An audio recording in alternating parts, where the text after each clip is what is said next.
चलो शुरू करते हैं। हाल ही में तुर्की में नए राष्ट्रपति कौन बने? तो ये कौन है? Recep Tayyip Erdogan. देखो क्यों खास है ये चीजें बताना तुम लोगों को, क्योंकि क्या पूछ लेंगे कुछ नहीं पता। जैसे कि अभी ना इसमें हमारे इसमें यूपीपीसीएस में एक क्वेश्चन आया था कि एक कंट्री का नाम पूछ लिया था, मुझे ऐसे एग्जैक्ट अभी नहीं याद आ रहा, बट कुछ ऐसे ही जैसे कि ब्राजील में कौन है प्रेजेंट में, है ना, कौन नियुक्त हुआ है। तो ऐसे पूछ लेते हैं। जैसे कि मैंने तुम्हें एक वो बताई थी ना संस्था, आईएमएफ, इंटरनेशनल मॉनेटरी फंड, ये तक पूछ लेते हैं कि इसके चेयरपर्सन कौन है। ठीक, तो ये कैसे पता चलेगा? क्योंकि ये न्यूज में अगर रहती है ना चीजें, जैसे अगर इसके चेयरपर्सन को नियुक्त किया गया है, नई नई नियुक्ति हुई है, तो वो जरूर क्वेश्चन करेंगे। तो जैसे अभी तुर्की में रेसेप तैयब एर्डोगन, अभी इलेक्शन थे हाल ही में उनके यहाँ पे, और उसके बाद रेसेप तैयब एर्डोगन फिर से राष्ट्रपति बने हैं। वहां पे बेटा प्रेसिडेंट है, मीन्स हमारे यहाँ तो पार्लियामेंट है, प्राइम मिनिस्टर है, वहां पे प्रेसिडेंशियल सिस्टम है। तो वहां के ये प्रेसिडेंट बने हैं एर्डोगन। और खास बात ये है कि ये अब फिर से दोबारा से यही इलेक्ट हुए हैं। ठीक है, तो रेसेप तैयब एर्दोगन, और ये बड़ी चर्चा में रहते हैं। चर्चा में इसलिए रहते हैं क्योंकि देखो तुर्की जो है ना, तुर्की में 90% जो पॉपुलेशन है वो मुस्लिम्स है, रेस्ट क्रिश्चियन और ज्यूज, है ना, क्रिश्चियन ज्यूज और ये मुस्लिम्स। तो अब उसमें हुआ क्या था कि तुमने तुर्की के साम्राज्य के बारे में कभी सुना होगा, ओटोमान एम्पायर सुना है, तुर्की का साम्राज्य ओटोमान एम्पायर कभी सुना है? तो ओटोमान एम्पायर के फॉल के बाद, फर्स्ट वर्ल्ड वॉर में उसके फॉल के बाद ये ब्रिटिशर्स ने कब्जा लिया था। ठीक है, अब उसके बाद जब ब्रिटिश यहाँ पे रहने लगे तो फिर कुछ क्रिश्चियंस आए, कुछ ज्यूज आए, वो रहने लगे। ठीक है, उसके बाद जो यहाँ पे थे मुस्तफा केमाल पाशा, मुस्तफ़ा कमाल पाशा ने इसे आज़ाद करा दिया। मतलब मुस्तफ़ा कमाल पाशा ने इसे एक सेक्युलर कंट्री बना दिया कि इसका जो डेवलपमेंट होगा ना तुर्की का, वो इस्लामिक रूल पे नहीं होगा, इस्लामिक के अकॉर्डिंग नहीं होगा, यूरोपियन मॉडल है वहाँ पे। वहाँ के तुर्की के लोगों में और बाकी यूरोपियन कंट्री में कोई फर्क नहीं लगेगा तुम लोगों को अगर तुम बाहर से देखो तो। और वहाँ पे ये भी नहीं है कि तुम पब्लिक में अपने आप को एक्सप्रेस करो कि तुम क्रिश्चियन हो, तुम मुस्लिम हो, ये नहीं बता सकते। तुम किसी को देख के नहीं बता पाओगे कि वो किस रिलीजन से बिलोंग करता है। इसलिए वहाँ पे नेगेटिव टाइप ऑफ सेक्युलरिज्म है कि कोई भी धर्म अपने आप को अभिव्यक्त नहीं कर सकता, है ना। तो रेसेप तैयब एर्दोगन जो है ये एक मुस्लिम शासक हैं, ये मुस्लिम वो प्रेसिडेंट बने। तो जब ये आए ना उसमें रूल करने के लिए, तो तुमने कभी नाम सुना है एक म्यूजियम था हेजिया सोफिया? हेजिया सोफिया तुर्की का बहुत बड़ा म्यूजियम है। हेजिया सोफिया, उस पे बहुत सारे रूलर्स ने उस कंट्री पे राज किया है। तो हेजिया सोफिया को कभी वो म्यूजियम में चेंज कर देते थे, कभी चर्च में चेंज कर देते थे। तो रिसेंटली इन्होंने पिछले साल हेजिया सोफिया को मॉस्क में चेंज कर दिया कि अब यहाँ पे वर्शिप हो। ठीक है, तो इसलिए ये बड़ी चर्चा में रहते हैं। और ये क्योंकि निर्वाचन अभी हुआ है तो तुम्हें नाम याद रखना है, रेसेप तैयब एर्दोगन। एर्दोगन तो याद रखना ही रखना। और एर्दोगन देखो, मैं तुमको इंग्लिश में भी इसकी एर्दोगन की स्पेलिंग बता देती हूँ, क्योंकि अगर आ जाता है तो तुम लोग लिख लोगे। और वहां पे कुछ नाम इस तरह से लिखा जाता है, इनका अलग वो होता है, तो एर्दोगन लिख लेना बस। एर्दोगन लास्ट का तुम्हें याद होना चाहिए, नाम ऐसे ही आएगा, रेसेप तैयब। तो देश के नेक्स्ट क्वेश्चन है, देश के किस क्षेत्र में पहली बार वंदे भारत रेल लॉन्च की गई? तो किस क्षेत्र में की गई? देखो वंदे भारत जो ट्रेन है वो काफी समय से चल रही है, सिंस 2019 के बाद से। तो लेकिन हमारे जो नॉर्थ ईस्टर्न स्टेट है ना बेटा, वहां पे ये लॉन्च नहीं थी, मतलब की नहीं गई थी। तो अभी हाल ही में ये प्राइम मिनिस्टर नरेंद्र मोदी ने इसे हरी झंडी दिखाई, और ये उत्तर पूर्वी राज्यों में जो हमारे नॉर्थ ईस्टर्न स्टेट है वहां पर हुई है।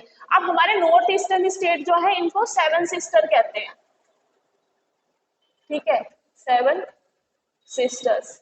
अब इन्हें सेवन सिस्टर्स कैसे कहते हैं? देखो यहाँ पे जगह है तो मैं तुम्हें यहाँ पे बता रही हूँ, हाफ ले लो ऐसे। देखो ये सिक्किम है, सिक्किम, ये भूटान, अरुणाचल प्रदेश,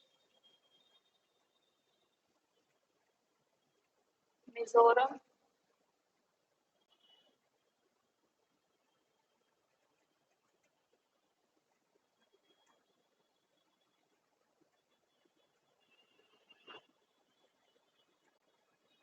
ये बांग्लादेश का पार्ट आ जाता है। तो देखो सेवन सिस्टर कैसे तुम्हें रखना है। एक तो हो गया, ये हो गया हमारा सिक्किम, ठीक है, सिक्किम हो गया। फिर यहाँ पे हो गया, ये हो गया अरुणाचल प्रदेश,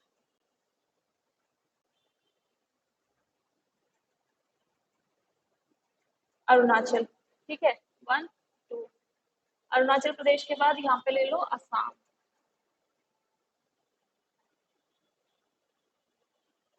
सेवन सिस्टर्स में कितनी, कौन से राज्य आते हैं हमारे, ये इन्हें सात बहनें कहते हैं सेवन सिस्टर। तीन हो गया असम,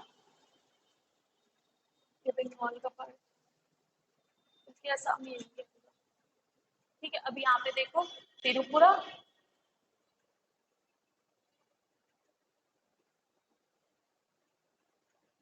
त्रिपुरा, ये मिजोरम, मिजोरम, और कौन कौन से हैं, कितने हो गए देखो, एक दो तीन चार पांच, और क्या बचा, मणिपुर, नागालैंड, मणिपुर। ये सेवन सिस्टर में कितने स्टेट आते हैं हमारे, ये याद रखना, नागालैंड, और फिर बचा हमारा ये मणिपुर।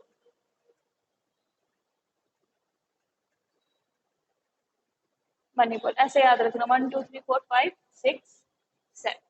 तो इनको सेवन सिस्टर्स भी कहते हैं। तो यहाँ पे पहले वंदे भारत थी नहीं, अब लॉन्च की गई है, ठीक है। वंदे भारत जो रेलवे है वो यहाँ पे ज्यादा डेवलप नहीं है। एक तो बेटा ये ट्राइबल एरियाज है, इनको स्पेशल स्टेटस मिला हुआ है।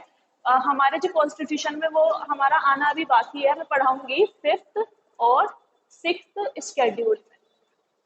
फिफ्थ और सिक्स स्केड्यूल में इन्हें कुछ स्पेशल स्टेटस मिले हुए हैं, ठीक है ये इंडिया का पार्टी, पर इनके जो ट्राइबल जो कल्चर है, ट्रेडिशन है, कुछ भी है, उसमें गवर्नमेंट दखल नहीं दे सकती। अब यही तो प्रॉब्लम आ रही है, मणिपुर में वायलेंस क्यों हो रहा है। देखो वहाँ की जो मीटी कम्युनिटी थी, जो बहुत मेजोरिटी में है, उन्हें एसटी का स्टेटस दे रहे थे। अब दूसरी कम्युनिटी पर वो हो गई, जो वहाँ की कुकी और जोमी कम्युनिटी है, उनमें झगड़ा हो गया कि भाई ये तो आउटसाइडर है, ये तो यहाँ से बिलोंग ही नहीं करते, तो आप इनको एसटी का स्टेटस क्यों दे रहे हैं, और ये वैसे भी मेजोरिटी में है, क्यों दे रहे हैं।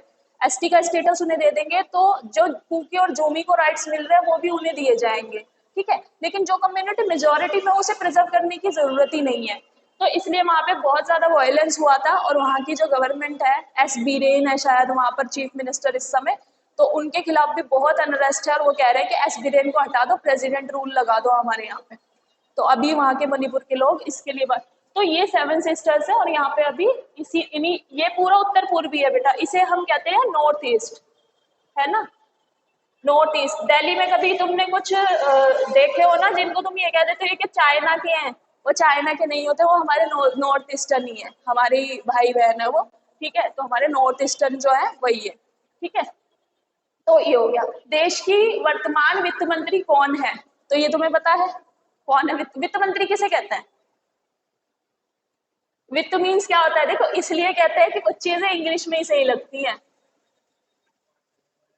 फाइनेंस मिनिस्टर, वही तो मैं कह रही हूँ, तो ये अगर हिंदी में आ गया तो वित्त मंत्री ही आएगा, इसलिए याद रखना। तो फाइनेंस मिनिस्टर कौन है हमारी, निर्मला सीतारमण, ठीक है। निर्मला सीतारमण भी काफी चर्चा में रहती है, क्योंकि बजट जब भी ये लाती हैं तो बजट ऐसा लाती है कि लगता, देखने में लगता है सब कुछ है, सब कुछ, सबको सब कुछ मिलेगा, बट अगर वो वैसे देखे ग्राउंड वर्क पे तो वो चीजें नहीं उतनी कारगर है। अरुण जेटली बहुत अच्छे थे इनके कंपैरिजन में, पहले जो वित्त मंत्री रहे हैं, लेट अरुण जेटली, तो वो बहुत सही थे फिर भी। तो निर्मला सीतारमण। अब यह है अखिल भारतीय शिक्षा सर्वेक्षण, ऑल इंडिया एजुकेशन सर्वे किसके द्वारा कराया जाता है, तो ये शिक्षा मंत्रालय सर्वे को कराया जाता है, और अभी इसकी कल परसों ही एक रिपोर्ट पब्लिश हुई है। अब उस रिपोर्ट में बहुत, मतलब कहते हैं ना कि दयनीय दशा बताई गई है। जो मुस्लिम्स हैं, जो हमारी मुस्लिम कम्युनिटी है इंडिया में, इसमें इन्होंने सर्वे में बताया कि इस कम्युनिटी में सबसे ज्यादा ड्रॉप आउट हुए स्कूल से। मतलब ये कम्युनिटी एसटी और एससी से भी पिछड़ी हुई है in terms of education. Means के इनके यहाँ पे, जहाँ एसटी और एससी का जो ड्रॉप आउट है, SC और ST का जो ड्रॉप आउट है या जो बच्चे नहीं पढ़ पा रहे हैं, डेक्लाइन जो हुआ है वो 4 पॉइंट समथिंग % है। वहीं जो मुस्लिम कम्युनिटी का है ना, डेक्लाइन हो गया वो 8%। मतलब पेंडेमिक में जो अभी ये हुआ था कोविड-19, इसमें मुस्लिम कम्युनिटी के बच्चों ने स्कूल बहुत ज़्यादा ड्रॉप आउट किया है, छोड़े हैं। तो वे एडिक्वेटली एजुकेशन उन्हें नहीं मिल पा रही है। तो इसलिए ये अभी ये सर्वे हर साल कराया जाता है, ऑल इंडिया एजुकेशन सर्वे, ठीक है। और ये शिक्षा मंत्रालय हमेशा करता है। और सर्वे का मतलब क्यों होता है, हम सर्वे क्यों करते हैं, क्यों करते हैं सर्वे? कोई भी सर्वे होता है तो हमें कुछ चाहिए होता है, क्यों? हाँ, हाँ, कि उसकी कंडीशन पता चले कि और फिर जैसे शिक्षा मंत्रालय ने अब ये कराया है, तो अब कुछ ना कुछ ऐसा आएगा, कोई स्कीम, कोई प्रोग्राम ऐसा चलाया जाएगा जिससे कि ड्रॉप आउट कम हो सके। क्योंकि बेटा एज ए कंट्री हमें सबको साथ लेके चलना है। सब सब हमारे इकोनॉमी में अच्छे से पार्टिसिपेट करेंगे तब हमारी कंट्री प्रोग्रेस कर पाती है। अब तुम देखो हमारी कंट्री में 1% लोगों के पास, और 1% लोगों के पास 90% ऑफ वेल्थ है। अब वो 1% कौन है? अंबानी, अदानी। देख रहे हो इस चीज को? देखो इसमें ये नहीं है कि ये झूठ है, ये बात सच है। देखो सिर्फ 1% पीपल है, अंबानी, अदानी, बिरला और टाटा हो गए, मतलब इन कुछ लोगों के पास ही 90% ऑफ वेल्थ है कंट्री की, बाकी सब पुअर है। बाकी उनके आसपास भी नहीं है, कुछ मिडिल क्लास, कुछ लोअर मिडिल क्लास, है ना। तो ये जो इनइक्वालिटी है इसे कम करने के लिए, अब ऐसा तो कर नहीं सकते उनसे पैसा लेके सबको बांटे, पैसा बांटना नहीं होता। पैसा देखो, एज अ वेलफेयर स्टेट का जो हमारा कॉन्सेप्ट है इंडिया के कॉन्स्टिट्यूशन में दिया गया, हम बिलीव करते हैं सबको इक्वल रिसोर्स, है ना, प्रोवाइड कराए जा सकते हैं। तो जब अब ये सर्वे आया है तो कोशिश ये की जाएगी कि इन ड्रॉप आउट्स को रोका जा सके, ठीक है। तो ये कंडीशन कहीं ना कहीं दयनीय है, ठीक है। एनीवे, केंद्रीय सतर्कता आयोग, देखो इसको इंग्लिश में तुम लोग याद रखना, central vigilance commission, vigilance commission. ये एक वॉचडॉग कमीशन है जो कि करप्शन के केसेस में और वैसे केसेस में क्या करती है,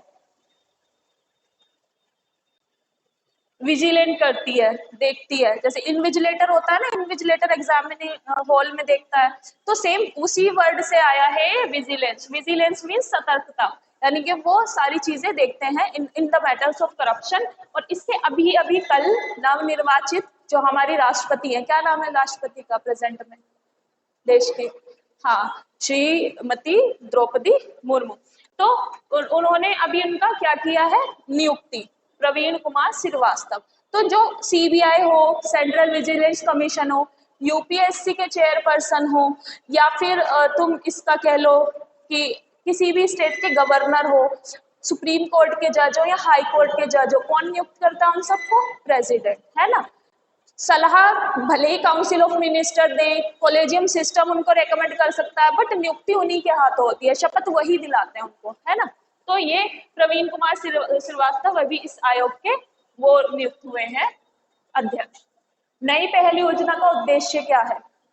नई पहल योजना जो है, ये लिख लेना, गोवा गवर्नर ने स्टार्ट की है, ठीक है। और ये क्यों की है? क्योंकि जो गोवा में राइटर्स हैं, लेखक हैं, उनको स्थानीय जो लोकल राइटर्स है वो लिखते हैं, जो बड़े बड़े हैं वो तो हाईलाइट हो जाते हैं, उनकी किताबें ऑलरेडी मार्केट में है, ठीक है। लेकिन जो छोटे राइटर हैं वो लिखते हैं, वो चाहते हैं कि हम राइटर बने, तो उनको वो करने के लिए, प्रोत्साहित करने के लिए इन्होंने वो चलाई है स्कीम, नई पहल गोवा गवर्नमेंट ने, ठीक है।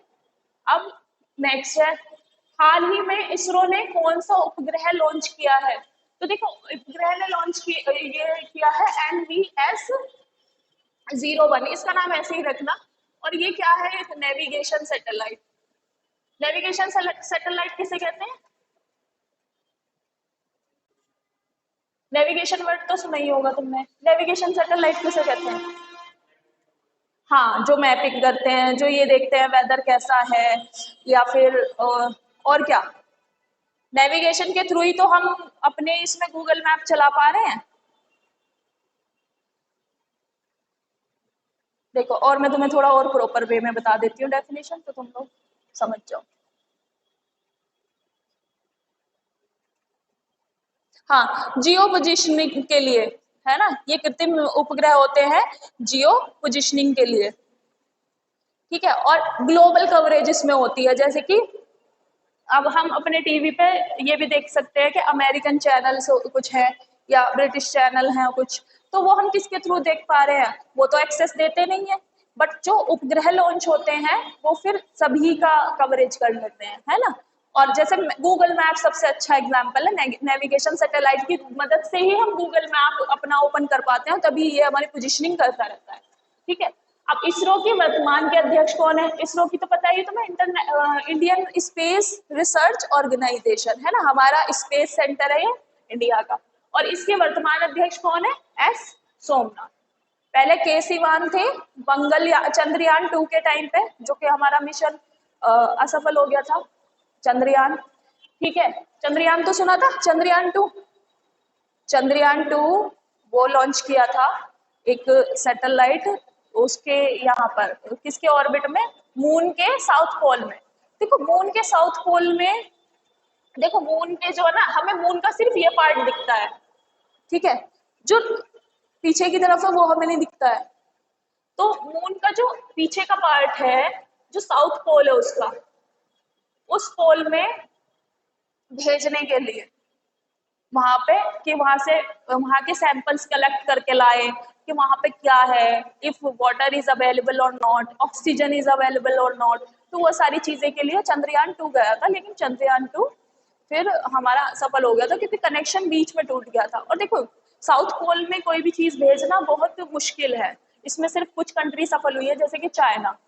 तो हमारे लिए अभी भी हम कोशिश कर रहे हैं कि हो जाए, है ना। और आने चंद्रयान 3 शायद अब आने वाला है कुछ समय में, तो हो सकता है सफल हो जाए, जैसे कि मंगलयान भेज दिया तो ये भी हो जाएगा।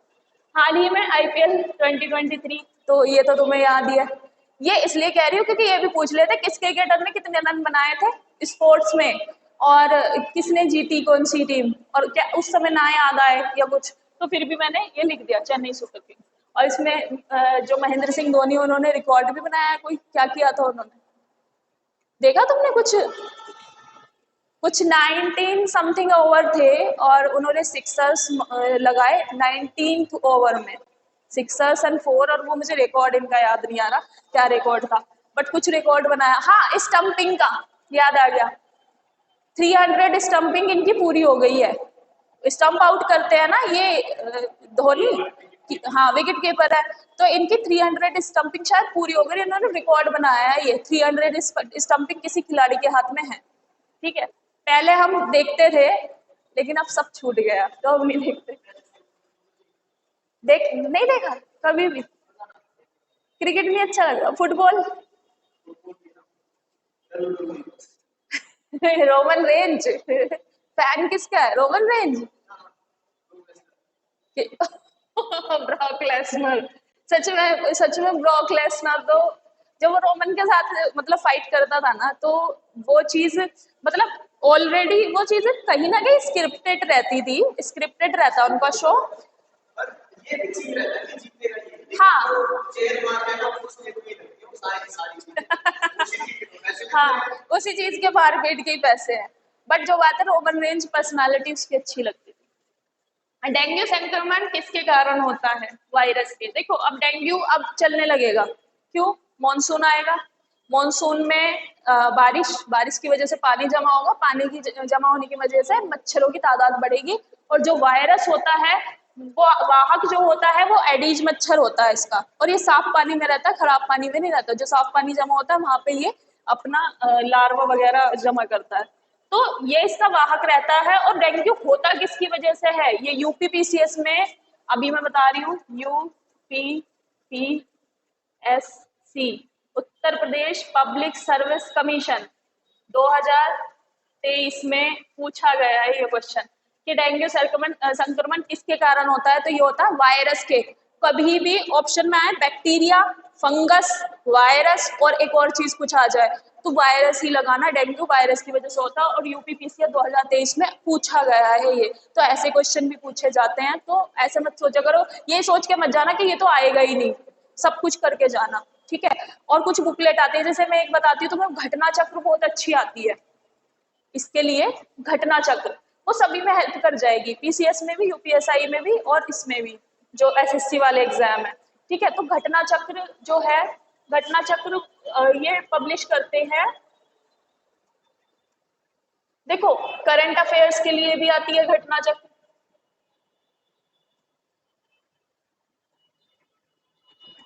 करंट अफेयर्स के लिए भी, और बाकी पॉलिटी इकोनॉमी उसके लिए। पर तुम्हें पॉलिटी इकोनॉमी के लिए तो तुम्हारी जो वैसी बुक है, ल्यूसेंट वगैरह या लक्ष्मीकांत हो गई, या ये हो गई स्पेक्ट्रम वगैरह, तो यही काम कर जाएंगे। बट घटना चक्र तुम इसके करंट अफेयर्स के लिए जरूर लेना, जो रीजनल हमारे यूपी के एग्जाम होते हैं उसके लिए। और यूपी के अलावा हमारे जो आसपास है राज्य, मध्य प्रदेश पास में ही है, और उत्तराखंड, हरियाणा, राजस्थान, और हाँ ये, और बिहार, ये कुछ राज्य ऐसे हैं बेटा, भले ही हम उसमें उस उनकी कैटेगरी में अनरिजर्व्ड आएंगे, लेकिन वहां के भी फिल करना, हो सकता है तुम्हारा वहां भी हो जाए, और वहां के पेपर यूपी के कंपैरिजन में अच्छे आते हैं। ठीक है, तो वहां भी ट्राई करना जरूर।